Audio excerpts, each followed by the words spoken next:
It was a record-breaking week on Dalal Street. The market gained for the second straight week, and the Sensex, in fact, recorded its biggest two-week gain since December of 2023. But it was the mid-caps that outperformed. That index has gained 7% in 2 weeks to post its biggest two-week gain in 3 years. BSE companies added a market cap of around 12 lakh crore this week itself. On this week's edition of the Editor's Roundtable, we decode the week on Dalal Street, tell you all about Adani's cement play, put the spotlight on M&M's stellar rally, and tell you why diagnostic stocks are making a comeback as well. I'm Ekta Batra, and with me are the editors Anuj, Nimesh and Nigel. And also with us is Gautam Duggad, Head of Research and Institutional Equities at Motilal Oswal Financial Services. Hi guys. Well, before the markets, it's a long weekend. Oh yeah, that's something to watch, we'll look forward to, right? And for me, even longer because I'm then off for 1 week. So, in that sense, quite good. And something, long weekend is something that the market needed actually. Yeah. Or all of us needed. This week was actually quite interesting because the Nifty was just stuck in a range. And Friday we had a bit of a breakout, but in individual stocks there was party out there. Oh, yeah, it's just the left out feeling. The portfolio guys are happy that at least the stocks are back. They're making good money in the individual names as well. So this was a week purely for retail and traders because a lot of momentum in broader market stocks. Well, that's right. I think actually this week was practically one of the best weeks for your portfolio because the headline index didn't move much, but individual stocks did a thing of their own. Well, Gautam, welcome to the show and thanks a lot for joining in. What do you make of the trading action that we've seen, and how are you approaching the markets at current reckoning? I think we're back to the pre-election trend now. I think even the swearing in has happened, cabinet portfolios have been allocated, and you see continuity in every sense of the word. In fact, yesterday even they continued with the National Security Advisor, Principal Secretary to the Prime Minister, and now there is expectation that even the Lok Sabha Speaker will be the same. So literally when you look at March and now, you feel as if we are continuing from where we left, just that there was a 3-month break of campaigning and elections. This increasingly seems like Modi 2.1 rather than Modi 3.0. And markets are also in a way recognizing it. After the volatility of last week, you're back to, as I think Nimesh was mentioning, this week's mid-cap action indicates that the sectors which were doing well prior to the elections, they continue to do well. There was just, I think, 1 or 2 days when the narrative around consumption stocks gained currency. Exactly. But now we are back to the familiar territory. You again saw defense stocks, manufacturing stock, railway stocks making new highs again. Absolutely. Just to take that point forward, if you look at the chart and if you sort of just remove those 2 days, the exit poll day and the actual day, there's a straight line. Yeah. There's a line which is going on. And, if you were not there on the market those 2 days, you would have thought I've missed nothing, but actually so much happened. Let me just take you through this week, what happened actually. And as Gautam also pointed out, this week was all about momentum. While the index consolidated with positive bias, there was massive outperformance in the broader market. I was speaking to Manish Chokhani earlier. He was making this point that, look, right now there's momentum, but while large cap is undervalued, there's a bit of a bubble in mid and small cap, but nobody's caring right now. It's just too much money chasing that. And both Rhythm and Manish made this point that FIs want to buy, but the retail is not letting them buy. It's just no let up from the retail side. This week, the mid cap is up 3.7%, small cap is up 4.9%. And the clear theme was domestic economy, capital goods and industrials. Both of these sectors were up 6%. Realty was up over 5%. And the sector of the week, of course, defense, where stocks were up 10 to 30%. And coming to you now on this particular space, after Rajnath Singh's statement, we saw another leg up in the space. What do you make of it, and how do you approach stocks here? So Anuj, can you guess what is the total domestic flows in the first 6 months of the calendar year? Total domestic flows must be $30 billion? Yeah, almost $25 billion. Yeah. You got $21 billion last year, full year. Prior to that, it was 32. So 32 plus 22 plus 25. So 2.5 years, you've received $80 billion of domestic flows. The corresponding FI numbers against that is zero. Yeah. Right? So 2.5 years, you have zero FI flows in India and $80 billion in domestic flows. Now, a lot of these themes that you're talking about, they were in action even before the elections. Right now, you're suddenly seeing a policy continuity, political predictability. We all agree that this is the coalition government, but the anchor party has the highest number of seats in last 35 years, right? So if this political continuity and policy predictability continues, then I don't think the government is going to change the direction of its policy. Yes, there can be some tweaks around consumption, some populism, because government does have 1 lakh crore of extra firepower from the RBI dividend. They were budgeting for 1 lakh crore, they've got 2 lakh crore. Plus, they undershot the fiscal deficit target for FY24. I think it would have happened first time in last many decades. In an election year, the government has shrunk the fiscal deficit. Versus 5.8, they did 5.6. So they do have 1 lakh crore of firepower to maneuver and cater to bottom of pyramid, rural, before they head into the next round of election season in October. To address your query on defense and manufacturing, I think it's clearly people getting excited about those themes, building in next few years of earnings already, because there's no doubt that these are super expensive stocks now. Within the PSU, you still have PSU banks which are still telling you that valuations are reasonable. But aside of that, everything else in the PSU basket is looking super expensive. But Gautam, what do you make of the thematic mutual funds which are getting launched, right? The manufacturing fund, now we have a defense fund as well, which is currently on. Right time to get into thematic funds, or it's too hot to chase those sectors now? I think that depends on your time horizon, Nimesh, right? Do remember that last 1 year, the defense index, I think there is something called as Nifty Defense Index, has given 150% returns. Absolutely. Oh, yeah. Right? Last 3 years, many of the stocks are 15, 5x, 10x. 15 times. Yeah. Look at HAL and all that. But look at it other way. You are an economy with a 5.1 trillion market cap and a GDP of close to 3.6, 3.7, which is headed towards 6 or 7, depending on which year you look at. If market cap tallies there, today you are 132% of the GDP insofar as market cap is concerned. Let's say you range around 120, 110, even if things cool down. We're still talking about $8 to $10 trillion of market cap. So there are going to be multiple themes which will explode in the next 4-5 years. Multiple such thematic funds will be launched. Investor has to decide what his risk appetite allows, what is his time horizon. Because there are going to be n number of themes which will work in this market as you broaden out. You look at the pace of the primary market, the kind of IPOs which are going to hit you in the next 30, 60 days. So it's par for the course. A lot of thematic funds will get launched. In fact, your domestic equity AUM, which 10 years back was 1.5 lakh or 2 lakh crores, I think in 2013-14. Today it is touching 30 lakh crores. Yeah. Absolutely. Right. Yeah. Absolutely. Yeah, let's move on then, and now let's talk about some stocks. Mahindra & Mahindra has been the stock of the year in terms of the index gainers. 62% this year. Nimesh has tracked this, and he's going to tell us what's led to this and what's M&M's top focus. Well, I'm putting the focus on M&M for a couple of reasons. One, as you rightly pointed out, it was the stock of the year. Today, in fact, M&M has overtaken Tata Motors in terms of market cap. So it's the second most valuable company. But more interestingly, for the first time, it's kind of a unique thing that M&M is doing an investor day across all the group companies. So, which is why I thought, let me put the focus on the M&M group. Let me just go to the wall and tell you what exactly the group has done over the last couple of years, and especially this year. So, look at M&M, the parent company of that group. This year, the stock is up. If you look at from market cap, the group has added nearly 3.5 lakh crore market cap this year. Last 1 year, the market cap added is almost 2 lakh crore.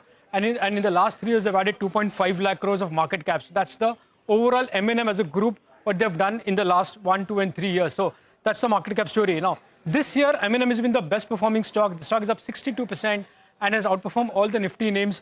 And, it's been the top gainer in the Nifty 50 as well. But if you look at the M&M group in terms of this year performance, in terms of stock prices, as I said, M&M was the biggest performer, up 62%. The other big outperformer is in Mahindra Logistics. That's up 21%. But the rest of the names, including in the Mahindra group, which is Mahindra EPC, Mahindra Lifespace, and all other names, including Mahindra Holidays and Tech Mahindra, they have just given single-digit returns as far as the stock price returns are concerned in the last in this year. But again, if you look at 23 and the 3-year CAGR, all have done reasonably well in the M&M group. Now look at next table is the performance of the group in terms of top line. Between FY21 and FY24, across all the group companies, the top line has been quite strong. M&M from 74,000 crores all the way to 1.4 lakh crores. So almost it's been a massive jump there. Tech Mahindra also has done phenomenally well. So has Mahindra EPC, Mahindra Lifespace, and Mahindra Holidays as well, as far as the top line is concerned. But if you look at the EBITDA margin performance, there's been a mixed bag as far as the group performance is concerned. So if you look at the operating performance, Tech Mahindra has done reasonably well. Mahindra has been M&M has done really well. Mahindra Lifespace has actually lagged in terms of operating profit over the last 3 years. Mahindra Logistics has improved, and so is the case with the other group stocks as well. Mahindra EPC, Mahindra Financial Services, and Mahindra Holidays, they have relatively underperformed or has been sidelined as far as the operating performance is concerned, as far as within the M&A group. But the group has already shared the 5-year vision, and the big focus area, according to the group management, is been on Tech Mahindra, Mahindra Financial, which is M&M Finance, Mahindra Logistics, Mahindra Lifespace, as well as Mahindra Last Mile Mobility. So these are the 5 big companies that the group is going to focus on. And I guess that's what the management is going to speak to the analysts as well in today's Investor Day and Analyst Day. But if you look at, again, they've shared this chart across categories they've put out, which are the 5 or 6 companies where they're going to focus on. So M&M as a group has done really well in the last 1 year. M&M as a stock has done 62% return. But across the group, there has been a lot of underperformance in other group companies where the management is focused on. So need to see what they're going to talk to the investors in the Investor Day today. Gautam, on the M&M as a group, I know M&M has done really well. You guys cover it as well. But anything within that group which you think investors should watch out for now? I think M&M itself. M&M itself? This is waiting to happen. Okay. A year and a half back, this was the cheapest auto stock. Yeah. Trading at 15-16 times core auto earnings. Yeah. This is the only 4-wheeler we've been holding in our model portfolio for last 2.5 years. Right. Even today, it is still trading at 20-21 times and at a discount to Maruti. They've got their SUV cycle right. Yeah. You're just seeing early signs of good monsoons for this year. Tractors may also do. Tractors is a low base, and I think they will get the benefit of operating leverage as well as the EV play. Right. I think the whole group has been under transformation after Anish Shah's arrival. Yeah. I think the next stock to watch out for in that group is Tech Mahindra.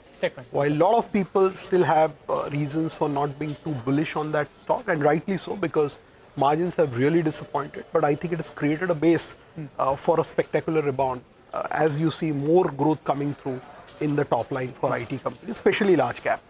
Okay. Well, Gautam, I'm just going to take that point forward from the table that Nimesh showed. One of them was M&M Finance. The stock has rallied about 17% last year, not moved too much this year. But do you think that theme is going to probably be something to look out for pre-election? The rural financing, the two-wheelers, the consumption pattern, probably on the rural end. So I think I'll be more bullish on the housing finance theme. Okay. I think the first announcement after Prime Minister assumed the office was on 3 crore rural housing, or I think PM Awas Yojana. And you've seen those stocks, they're still very cheap. Something like a PNB Housing Finance, which again incidentally is part of our model portfolio, trades at 1-time price to book, looking to do 2.5% ROA. Their legacy troubled book is hardly 3 or 4% of the total AUM. The AUM itself is growing at 15-16%, right? Two-wheeler, definitely. I think two-wheeler and four-wheeler both should do well. But I think the structural tailwinds are more for the housing finance stocks rather than the two-wheeler finance. Because two-wheeler, four-wheeler, all of them have seen last 2-3 years of very good sort of a cycle. And I think for the housing theme as well, you have an upcoming IPO that's there, so that could have a positive rub-off. Then also you have the cost of funds that are coming down. Absolutely. And the third factor is it's another way to play this 3 crore houses that was announced. But let's talk about, to build homes, you require cement. So let's talk about the big cement deal then. Surprise, surprise. Everyone was wondering which asset is next on the block. Well, Penna Cement, that's the one that was on the block, and Adani Cements went ahead and picked up, that entire 10 million tons, which is moving to around 14 million tons for around 10,400 crores odd. Ambuja Cements is sitting on adequate amount of cash, so it's clearly funded via internal accruals. So give you a few numbers. Well, the capacity is around 10 million tons. There are 4 million tons that are in the works, so it goes to around 14 million tons. If you're looking at what it does to Ambuja's market share, well, the market share goes up by 2% pan-India. In the south, it goes up by close to around 8%. So that's good news for them. Penna brings a lot on the table, actually, because they have railway sidings, they have the waste heat recovery systems, they have the captive power as well. So that's good news. Moving to the valuations, which is all important, right? If you value the 14 million tons, well, that comes to around approximately $90 per ton. If you add the other 3 million tons that they're talking about, then it's 17 million tons. That comes in at around $80 per ton. the guidance that Ambuja has given is spectacular. They're talking about an asset that's doing 30% utilization level to move to around 85%. They're talking about a company that's doing less than 500 rupees EBITDA per ton to move to 1,500 rupees. So let's see whether or not they can achieve it. But they have proved themselves with regard to Sanghi. So the street is optimistic on these prospects as well. What is the read-through for the industry? That's important. You had stocks like Sagar Cement that did very well because it's a similar size and it's trading at around 55 times dollars per ton. So that's why that stock was one of them that are in focus. But there's a new challenger in the south now. Dalmia and Ramco have had it very easy for the last many years. Now suddenly you have a formidable player that's coming in there. So can they challenge, or will these companies stand the test of time? And today we did see that both the stocks were lower, but they recovered intraday in today's session. Now the other factor is consolidation is likely to continue in this space. But as Ambuja ramps up this Penna asset, it could put pricing pressure in South India, which in turn could bring further companies to come, for M&A. And a couple of assets that we just want to highlight, Vadraj Cement as well as Bima Cement, both of them have financing problems, so they're virtually shut. So both those two could get resolved at some point of time, maybe in the first half of this fiscal. And the other ones that the street keeps speculating on, Mangalam Cements, Saurashtra, India Cements. The street believes that there is a succession problem out there, so that's why these ones, will continue to remain in focus. Gautam, how do you approach this? Clearly a big asset getting gobbled up by a player that's showing aggression, and they're not stopping over here. They're saying we have $3 billion that we want to spend on inorganic growth. So 10,000 crores out of the way, but there's still plenty much in store. How do you approach this, and what do you like? So I think, this is definitely going to raise the competitive intensity in some of those markets that you just mentioned, because you have a player with a huge appetite and a huge cash reserves. So they will definitely try to gobble up a lot of things, because in the next 5 to 10 years, there are 3 big segments which will require consumption of cement. You have a big housing theme, which we just discussed. You have a big capex theme, which is playing out through roads, through infrastructure build-up. Everywhere you will need cement. So those who find capital goods, real estate stocks, a little more expensive, cement is a very roundabout way of playing the same thing. As regards what it does to the sector, definitely it creates more excitement in regional micro markets, and definitely the valuations of some of the assets which you just mentioned, which are in the process of getting bid out, I think there will be some interesting valuation play out in a there. model portfolio within cement? So we only have Ultratech because we are far more aggressive on the capex theme. We are playing it directly through the capital goods like L&T, ABB, Kirloskar Oil, and we are extremely bullish on real estate.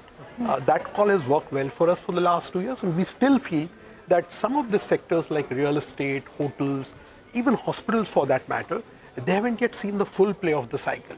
And possibility of a cycle getting extended remains very high, because now you have policy continuity and the same focus by the government towards infrastructure creation and capex spending. In fact, if you look at real estate today, even the quarter we just got over, the pre-sales growth, whichever operational metrics you look at, you've seen an upgrade continuously for the last 4 or 5 quarters. So while stocks are up 3 to 4x in the last 2 years, do remember that in the prior decade they did nothing. Yeah. So you had a 10-year of a down cycle, and so far you are in the 3rd or 4th year of an up cycle. Okay, all right. Capex and infra is the big theme there. We'll take a short break on that note, but a lot more lined up on the other side. Stay tuned.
Welcome back. You're tuned in to Editor's Roundtable. Well, diagnostic stocks, they're close to the 52-week highs after the stellar rally we've seen from 52-week lows. What's aiding this upswing, Ekta? Tell us. Well, yes, it seems as though the interest is now coming back into the entire diagnostic space. If you look at it, there's been a significant rally from the 52-week lows. For example, Dr. Lars Metropolis up anywhere between 40 to over 50-odd%.